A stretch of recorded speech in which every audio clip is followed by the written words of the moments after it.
Bismillahirrahmanirrahim. Alhamdulillahirabbil alamin wassalatu wassalamu ala asyrafil anbiya'i wal mursalin wa ala alihi washabbihi wasallam ajma'in.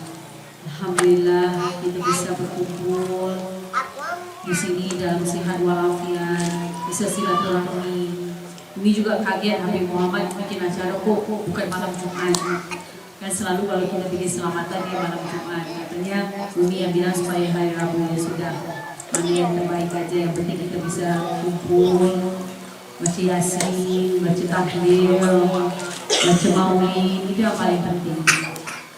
Jadi Umi selalu bilang dengan anak-anak Umi, kalau ada rezeki seperti apa yang Abah ajarkan kita, kalau punya uang sepertiga itu dipakai untuk operasional, untuk makan sehari-hari, bayar listrik, membeli gaji guru, beli beras dan yang lain-lain.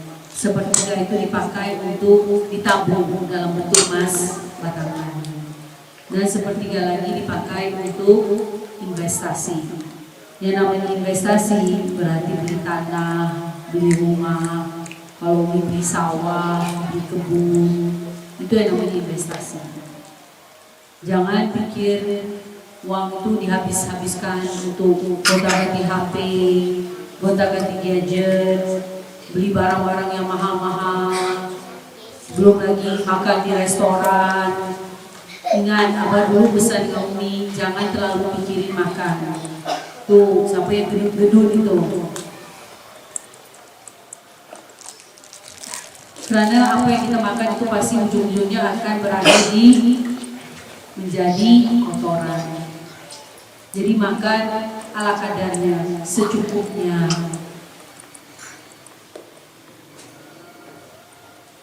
Ada uang lebih, sedekah. Ada uang lebih, tabung. Jadi jangan kebiasaan hidup jor-joran. Sekarang kita tahu di Indonesia paling banyak orang berhutang, pinjol, pinjaman online. Dan yang paling banyak yang melakukan pinjol adalah guru-guru, ustadz-ustadz, ustadzah-ustadzah. Dan itu adalah survei yang paling 100% yang berhutang itu lebih dari 70% itu adalah guru-guru. Mau alasan apa saja, hidup jangan pernah berhutang. Umi aja yang harus ngurus 15.000 orang, gaji guru tiap bulan, bayar listrik ratusan juta. Umi tidak berani berhutang. Karena Umi tidak mau mati menyusahkan anak cucu turunan Umi. Ingat, ketika kita mati, hutang harus dibayar sebelum kita bisa dimandikan, dikafankan dan disolatkan. Berat hutang itu. Apalagi kalau sudah pinjol, belum lagi dikejar matel, mata elang, belum lagi di foto-foto, lepas itu diteror orang-orang di dalam WhatsApp kita. Padahal kita nggak tahu apa-apa, tiba-tiba dikirim foto ini orang DPO. Karena katanya melarikan diri, menipu, tidak mau bayar hutang. Banyak teman-teman Umi, ustadzah-ustadzah, ustadz-ustadz, Umi dapat KTP mereka dikirim ke Umi, dijelek-jelekin ustadz-ustadzah itu. Sedih kan? Karena Umi tahu ustadz-ustadzah itu orang-orang yang baik. Mungkin mereka berhutang karena untuk beli beras buat santrinya, berhutang karena mereka tidak mampu bayar listrik. Usahakan, walau bagaimana susah, jangan berhutang. Hidup harus biasa, punya tabungan, punya simpanan. Simpanan harus dalam bentuk emas batangan, walaupun 1 gram, 1 gram, 1 gram. Itu yang diajarkan Abah ke Umi. Sebab itu Habib Muhammad Umi bilang, untuk apa beli cincin banyak-banyak? Mau mengganti tesi yang jadi besar-besar buat tonton orang, jangan. Kalau kita punya emas, sudah sampai waktunya setiap tahun sudah punya hitungan 80 gram emas, keluarkan zakat 2,5%. Itu aja yang diminta sama Allah. Tidak banyak, hanya 2,5%. Masa segitu aja kita nggak mau keluarkan? Itu kan membersihkan harta kita, mengamankan kehidupan kita. Dan Umi juga tidak mengerti kalau anda harus berhutang. Ustaz harus berhutang, guru harus berhutang. Tanggung jawab anda apa sih? Sudah dibayarkan BPJS Kesehatan, BPJS Tenaga Kerja, sudah ada rumah, dibayarkan listrik, dapat bisyarah. Alasan apa lagi mau berhutang? Karena mau gonta-ganti HP, mau gonta-ganti motor.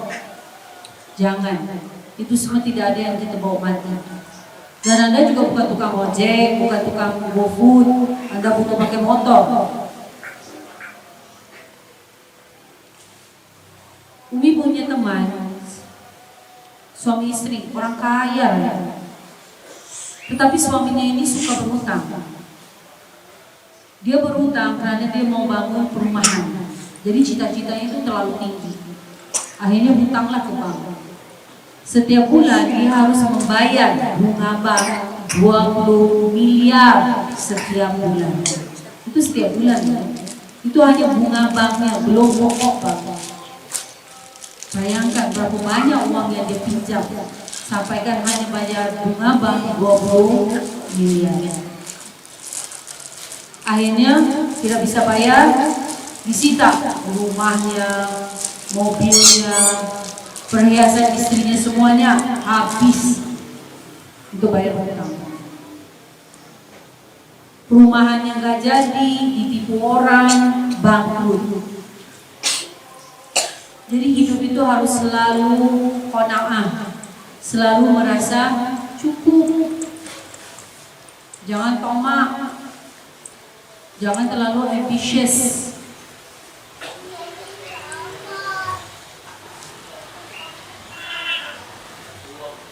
Jadi itu maksud Umi.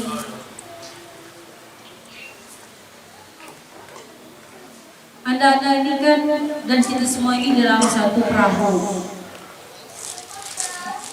Kalau ada yang bermasalah, semua itu akan merasakannya. Jadi jangan terbiasa berhutang. Kemarin Umi hadir di acara di Amerika, Interfaith Collaboration, Transformative Power of Education and Entrepreneurship. Kekuatan perubahan dari pendidikan dan kewirausahaan. Di situ ada 3 agama Abrahamic faith, Yahudi, Nasrani, dan Islam. Jewish, Christian, and Islam. Terus Umi hadir dalam satu lecture. Orang itu orang Kristen, tapi dia sangat mengagumi Rasulullah SAW. Di pembukaan lecture-nya, ceramahnya itu dia bilang, Rasulullah SAW adalah seorang pedagang yang kaya raya. Bayangkan orang yang begitu kaya raya, semuanya dihabiskan untuk dakwah, untuk Islam. Rasulullah SAW bukan hanya dikagumi oleh orang Islam, tetapi orang yang berbeda agama. Kita sebagai umat Rasulullah SAW harus seperti Rasulullah SAW, menjadi pedagang yang kaya raya.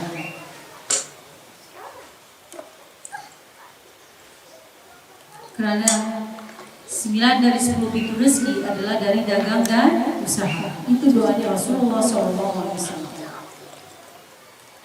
Hidup sederhana, qanaah, selalu merasa cukup.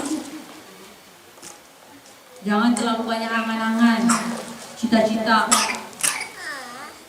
Sudah ada yang alhamdulillah. Yang penting jangan berhutang. Kalau Anda baca sejarah orang-orang kaya dunia, Warren Buffett yang usianya sudah 93 tahun, Itu salah satu orang terkaya di dunia. Itu mereka hidupnya sederhana aja.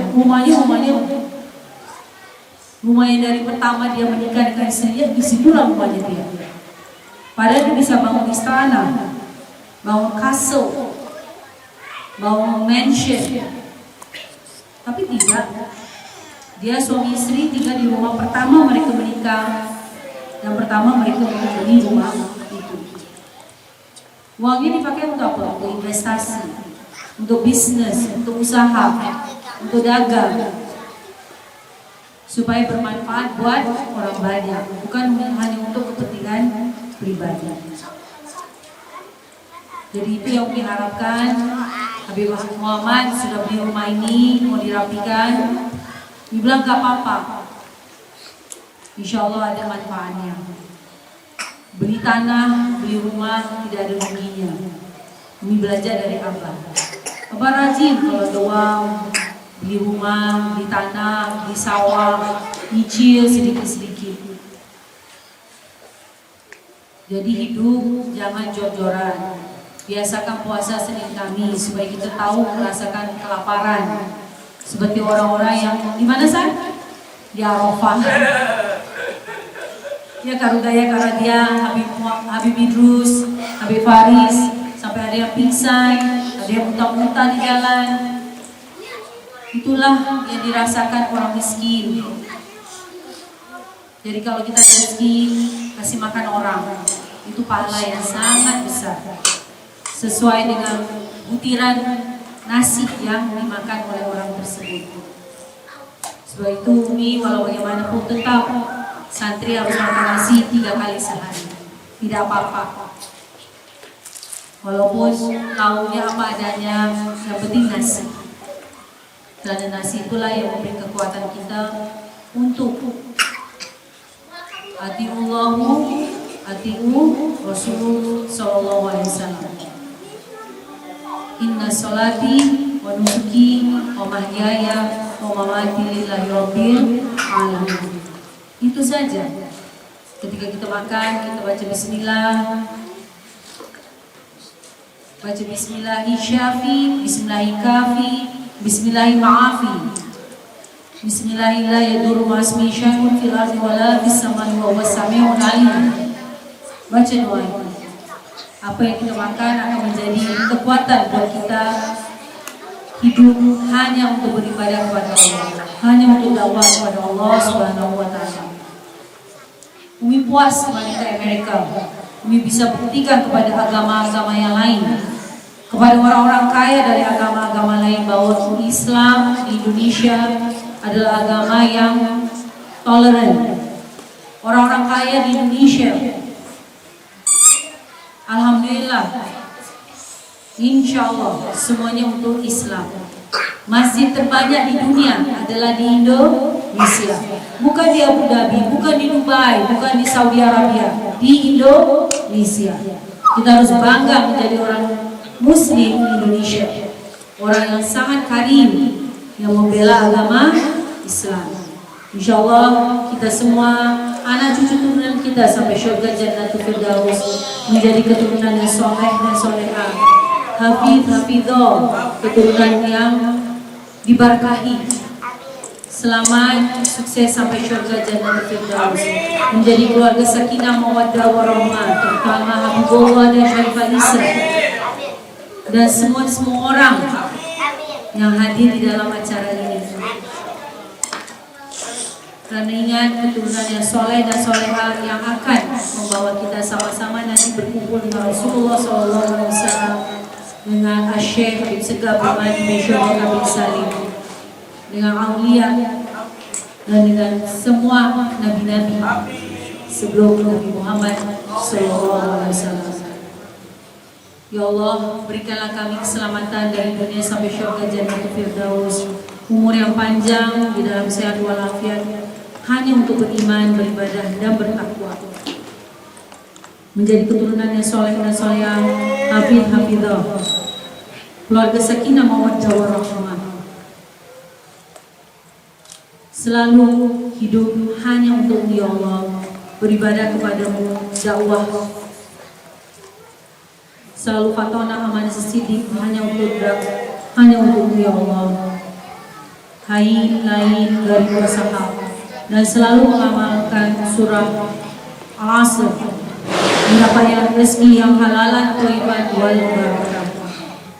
Itu yang selalu kami doakan, bukan hanya untuk anak cucu turunan Umi, tetapi juga untuk anak cucu turunan ustadz-ustadzah yang sama-sama kita mengabdi kepada Allah Subhanahu wa taala dengan mensukseskan pesantren Al-Asriyah Nurul Iman. Al-Asr demi waktu. Tadi kan Umi bilang dengan keamanan semua orang yang lewat sini, supaya kita itu jangan menutup jalan orang, jangan mengganggu jalan orang. Tetapi orang-orang yang lewat di sini harus turun dari motornya. Umi tadi cerita dengan Habib Muhammad, Pak Kris dengan teman-temannya, mereka naik mobil di Bali.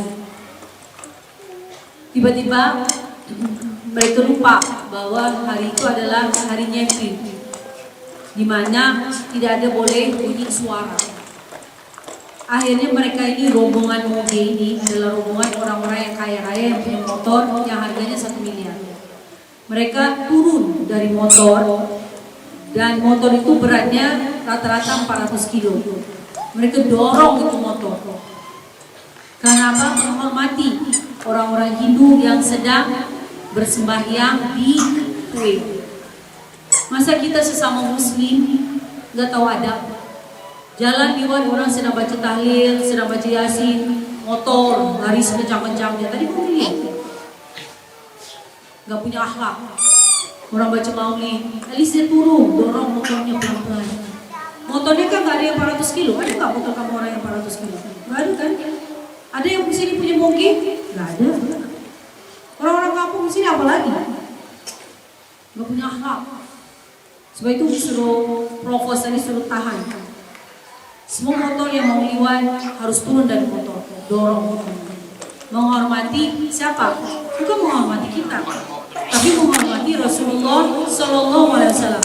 Dan yakin di kampung ini semuanya orang Islam, tidak ada orang kafir.